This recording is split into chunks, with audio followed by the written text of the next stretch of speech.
दोस्तों, स्वागत है आप सभी का एक बार फिर आप सभी के channel Deepak Singh dreams through पर। तो जो अभी लास्ट वीडियो लेके आ रहे हैं वो है रीजनिंग की, कि रीजनिंग आप लोग कैसे पढ़ें।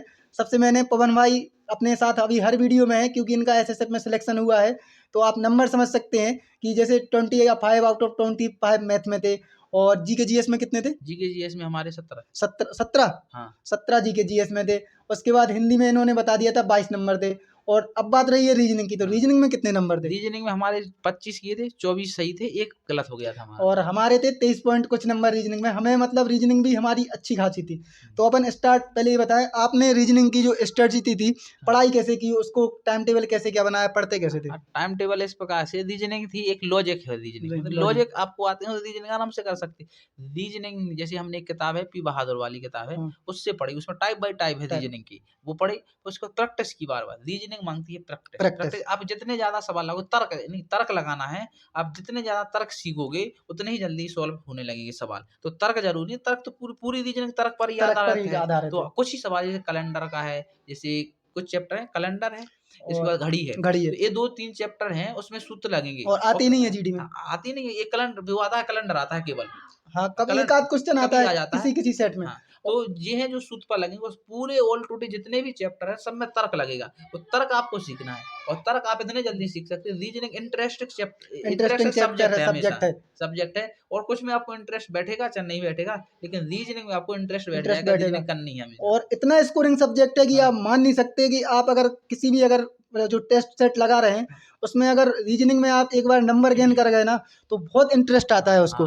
तो हम आप अपनी स्ट्रेटजी बताएं। जैसे हमने जब पहला सेट लगाया तो हमें रीजनिंग का आर भी नहीं आता था, ना हमने मतलब एबीसी की गिनती गिनी थी, ना कुछ किया था। हम आपको बता दें, एबीसीडी जो अपन वो नंबर वाइज रटते हैं, तो कई बच्चे उसको चार्ट लगाते हैं, कई दीवार पे चार्ट लगाने की कोई जरूरत नहीं, आप प्रैक्टिस करोगे बार बार में याद हो जाएंगे, उसी में याद हो जाते हैं। हमने कभी इसको A1 B2 C3 ऐसा करके बाई 25 ऐसा करके कभी याद नहीं किया हमने। आप जितने बार आप प्रैक्टिस करोगे उस प्रकार के सवाल होंगे, आपको एबीसीडी के नंबर ऑटोमेटिक याद हो जाएंगे, डब्ल्यू का क्या है, टी का क्या है, सब याद हो जाएंगे। ना ही इसकी हम लोगों ने कोई ट्रैक किया है, जैसे कि यूट्यूब पर ट्रैक बताई जाती है, ट्रैक ध्यान में ही नहीं रहती है ज्यादातर, क्योंकि अगर आप अच्छा बेसिक कर लेते हैं तो ट्रैक अपने आप ध्यान में रहती है, पहली बात जरूरत ही नहीं पड़ती रीजनिंग में। और सबसे मेन सिलेबस का भी रीजनिंग में ध्यान देना है। जैसे पवन भाई ने बताया, कैलेंडर और जो क्या बोलते हैं घड़ी, जो सूत्रों पे सवाल। तो आज भी हम अपनी कंडीशन बताए ना, और एक रहता है आकृति गिनना। तो ये तीनों चैप्टर हैं। आज भी हम इनमें कंफ्यूज होते हैं, क्योंकि हमने घड़ी और कैलेंडर पढ़ा है, लेकिन सूत्र याद करने कोई नहीं आते हैं। उसकी रिवीजन कर लेंगे तो आप 2 बार तो आपको सब आ जाएगा। लेकिन इतना टाइम नहीं रहता, अभी आप लोगों के साथ बिजी रहते हैं। तो हमने मतलब हमारा ये टारगेट था कि अगर 22 नंबर की हम रीजनिंग करके आते हैं तब भी सिलेक्शन लेंगे। तो वही रहा था। और हमने घड़ी और कैलेंडर आए नहीं थे हमारे, मतलब चैप्टर में आए नहीं थे।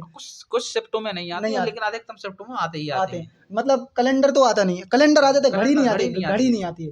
हाँ, उसके बाद जो आकृति वाला क्वेश्चन है, मतलब उसका भी कोई है क्या, उसको कैसे कर सकते हैं? उसको देखो, आपको सीखना पड़ेगा कि किस प्रकार से बनते हैं, फंडामेंटली देखो उसका बस की बात। तो आकृति गिनना तो हमें आज भी नहीं आता है। हम बहुत कोशिश कर चुके हैं उसको, मतलब इतनी कोशिश नहीं करते, उसके ऊपर अभी हम डिपेंड नहीं रहते, लेकिन कभी कभी जब एग्जाम आता है तो उसको रिवीजन टाइप कर लेते हैं। जैसे आकृति कह रहे कि आप आकृति गिनना कैसे है, तो आकृति गिन सकते हो आप, लेकिन पहले 1-2 बार पढ़ोगे आप तो गलती होंगी आप पर। आप जितने बार ज्यादा करते रहोगे सवाल, जितने ज्यादा सवाल लगाओगे उतने ही जल्दी आपके होते रहेंगे, धीरे धीरे अच्छे होने लगेंगे, और जल्दी सवाल होने लगेंगे, गलती कम हो जाएगी। तो अब इस पर काम कीजिए कि हम गलती कहाँ पर कर रहे हैं, उस पर काम कीजिए बस। तो वही हम बोले, मतलब हमें आकृति हमने आज तक नहीं सीख पाई, लेकिन जब भी एग्जाम होता है तो उस टाइम पे हम रिवीजन कर लेते हैं।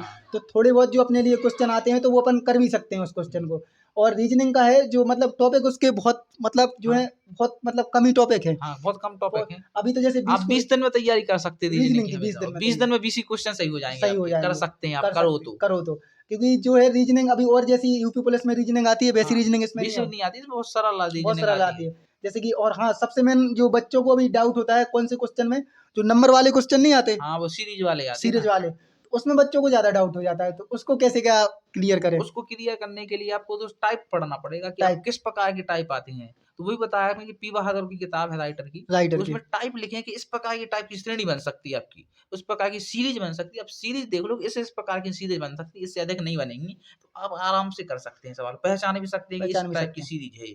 और जो भी जैसे भी आपको जिस रीजनिंग के सवाल में अगर लॉजिक नहीं लगता है आपका, छोड़ दीजिए, तो उसको मार्क एंड रिव्यू करके हम हर वीडियो में बोलते हैं कि उसको छोड़ो, आगे बढ़ो, जो आ रहा है वो करो पहले, वो उसको पहले करो, क्योंकि जैसे आपके चक्कर में आपके अगले सवाल ना छूट जाए।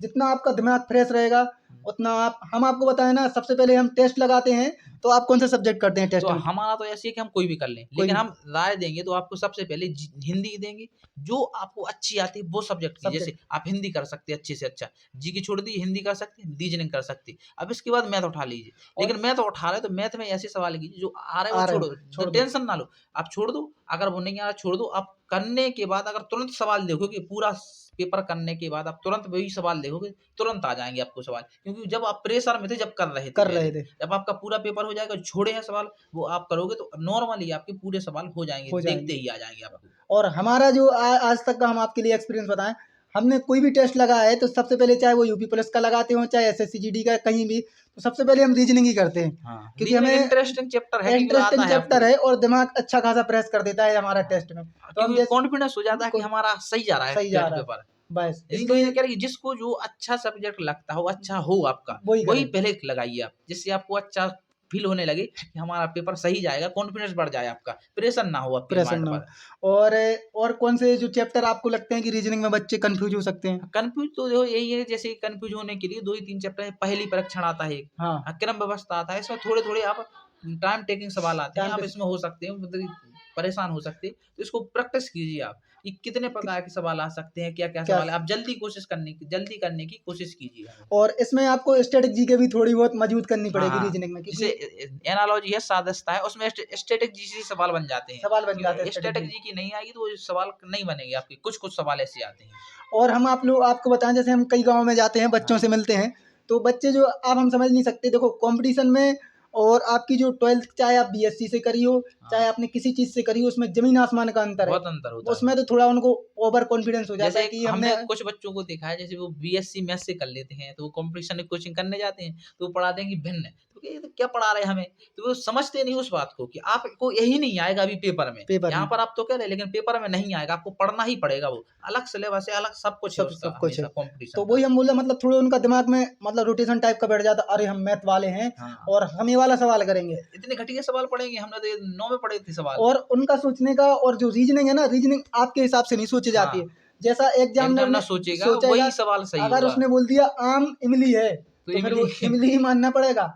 आप इनामत घर की बात में समझ में आ जाए कि नहीं सर, आम इमली ये कैसे हो सकता है। अगर एक सवाल में 4 लॉजिक लग रहे हैं, उसमें से जो एग्जाम लॉजिक लगाया होगा उसका आंसर वही सही होगा, आपका नहीं माना जाएगा, क्योंकि चारों लॉजिक लग रहा है उसमें। तो हम भाई का नाम नहीं लेना चाहेंगे, एक बार अभी पेट के एग्जाम के बाद है, हम उनका सेट लगा रहे थे, तो एक उसमें क्वेश्चन आया था वही वाला कि आधा मतलब आम जो है वो नींबू है, और नींबू मतलब आधे सेब है। हाँ, तो मतलब वो उसमें कंफ्यूज हो गया, नहीं बोलते ऐसा हो ही नहीं सकता है भाई, हमने कि जो एग्जामिनर ने बोला है वही होगा, तुम्हारे कहने से कुछ नहीं होता है। तो मतलब वो सवाल वो गलत करके आए थे, वो यूट्यूब पे जो सॉल्यूशन बता रहे थे उनका सही था, बोलते हैं यूट्यूब पे गलत बता रहे हैं। तो अपनी भाई साहब इतने बड़े बड़े सर बैठे हैं, वो गलत नहीं बता सकते। नहीं बता, वो ज्ञानी हैं जो पेपर बनाते हैं, उनको लगता है कि जो गलत बना दिया उन्होंने, गलत बनाने का मतलब है कि जो टाइप करता है वो गलत कर देता है, प्रिंटिंग कभी गलत हो जाती है, टाइप गलत हो जाता है, ये गलत है। तो अब जो दीपक भाई ने जब हमारा इंटरव्यू लिया था तो बताया था कि आप भी यूट्यूब पर आइए, तो हम भी यूट्यूब पर आ गए हैं। तो दीपक भाई हमारे चैनल की लिंक है जो कमेंट में डाल देंगे और डिस्क्रिप्शन में लिख देंगे, तो आप सब्सक्राइब कीजिए प्लीज। और पवन भाई के चैनल को जल्दी से जल्दी सपोर्ट करें। और हमने चारों सब्जेक्ट जो है आपके क्लियर कर लिए हैं, और आगे जो भी आपको इन्फॉर्मेशन चाहिए तो आप कमेंट कर दिया करें। जब तक पवन भाई की ज्वाइनिंग नहीं होती है, जितनी हम इनके साथ वीडियो होंगी उतनी पॉसिबल हम वीडियो बनाते रहेंगे। आपको जो भी परेशानी हो वो बताइए, दीपक भाई हमें बताएं, हमारे चैनल पर बताएं, तो आपको उस परेशानी का सॉल्यूशन या तो हमारे चैनल पर या फिर पवन भाई के चैनल पर, किसी ना किसी चैनल पर आपको सॉल्यूशन मिलता रहेगा। आपको अगर कोई भी दिक्कत होती है, और हम लोग कैसा है, हम लोग कोई इतने बड़े सर वगैरह नहीं है, जमीन से जुड़े आप लोगों जैसे आदमी, जो हम लोगों को समस्या आई है वही समस्या हम लोग आप लोगों की मतलब समझने की महसूस करते हैं कि हम लोगों के साथ ये समस्या आई है, समस्या हम पार करके गए, तो हम जानते हैं कि वो समस्या क्या है। तो मिलते हैं फिर से अपन जो भी अगली नेक्स्ट वीडियो रहेगी, इसी के साथ ही जय हिंद, जय भारत, धन्यवाद। और भाई के चैनल को सपोर्ट करें, जितने ज़्यादा सब्सक्राइबर होंगे उतना ही मजा आएगा चैनल पे काम करने का। तो मिलते हैं फिर से, जय हिंद, जय भारत, धन्यवाद।